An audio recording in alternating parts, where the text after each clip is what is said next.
Alright, to get started, let's do a small little project. Something really easy to grab onto. Okay. The first thing we're going to do is just take this box and we're going to put some edge loops into it.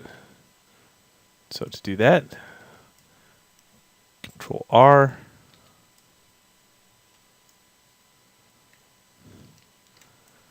Remember, before you do any kind of big project as a new student, you should always do something real small. Get to learn it. And then after you learn it, explore further. Okay, so there we go. So I put an edge loop on every corner. And then I'm going to go in here and grab face. Hit Control E, which is extrude. Control E, extrude up. And one more time, Control E. Okay, and just suck that in. So this is what I have. Then after the fact, I will then go Control R, put an edge loop there, Control R, edge loop there, Control R, put an edge loop there. Okay, and that makes it a little bit more unified, as stated in the Modeling 1 class.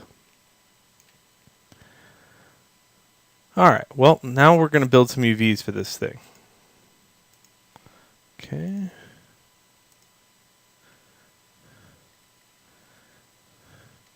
And we're going to do this twice. So I'm going to go into object mode, Shift D to duplicate. And I got two of these. And I'm going to set them pretty far apart. This is nothing hard, nothing like the palette. We're just going to do this a couple different ways. Okay, the first way, I'm going to do it the atypical way and hold Shift and Alt. And I'm going to put an edge on every corner. And this is my favorite way of doing things. I love putting edge loops on extraordinary vertices. What's an extraordinary vertice? That's an extraordinary vertice. Something that holds three or more than four edges together is an extraordinary vertice. If it holds four edges together, it's not an extraordinary vertice.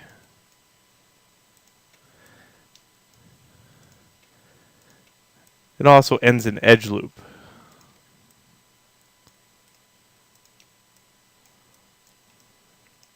Okay, so there we go. I'm going to mark those seams.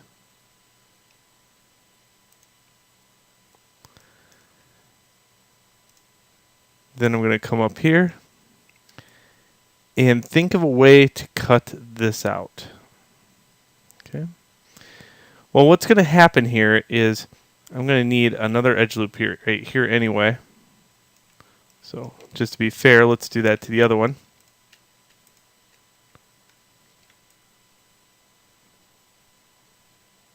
Just like that. And then I'm going to go back over here. I'm going to see what happens when I hit A, U, and unwrap. Let's see what happens. And then I'm going to unpack these. I'm just going to go UV average island scale. And you can see that the one in the center is a little bit bigger. And then UV pack islands.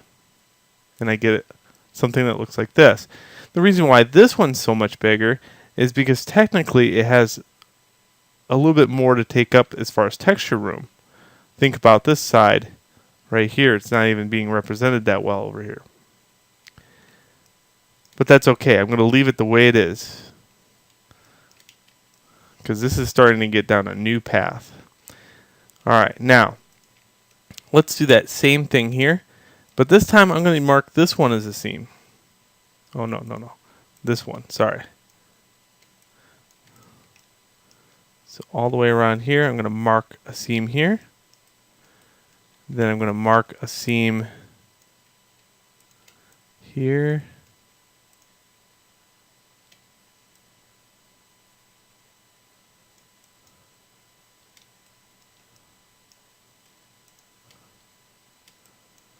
on every corner, just like before.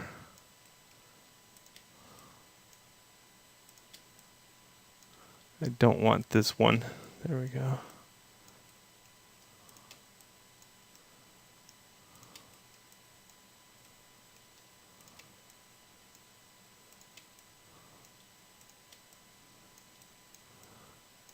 Okay, on every corner, just going to mark seam. And then what can I do with this one here? Well, I could technically go like this.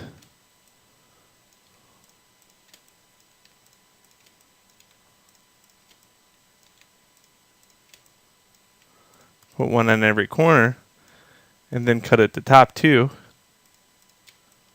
Okay, so one on every corner.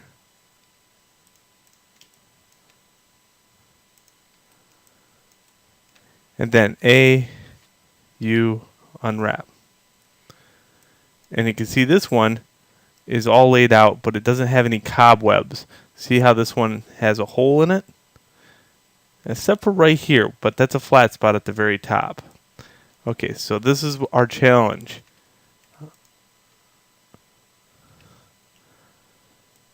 Does it really matter if we have a cobweb effect? And I call this a cobweb because it's kind of like a spider web in regards of it's laid out to the UVs. It's not very unified, it's stretched, but does it really matter when it comes to painting on UVs?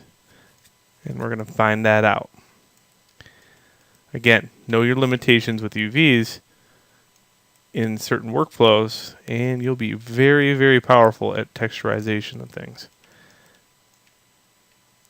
Alright, so that was our process. Again, this one on the going to be positive X is going to be our UVs with no cobweb or shell that has a stretched, and this one's our stretched UVs. Now, let's go learn about painting on objects.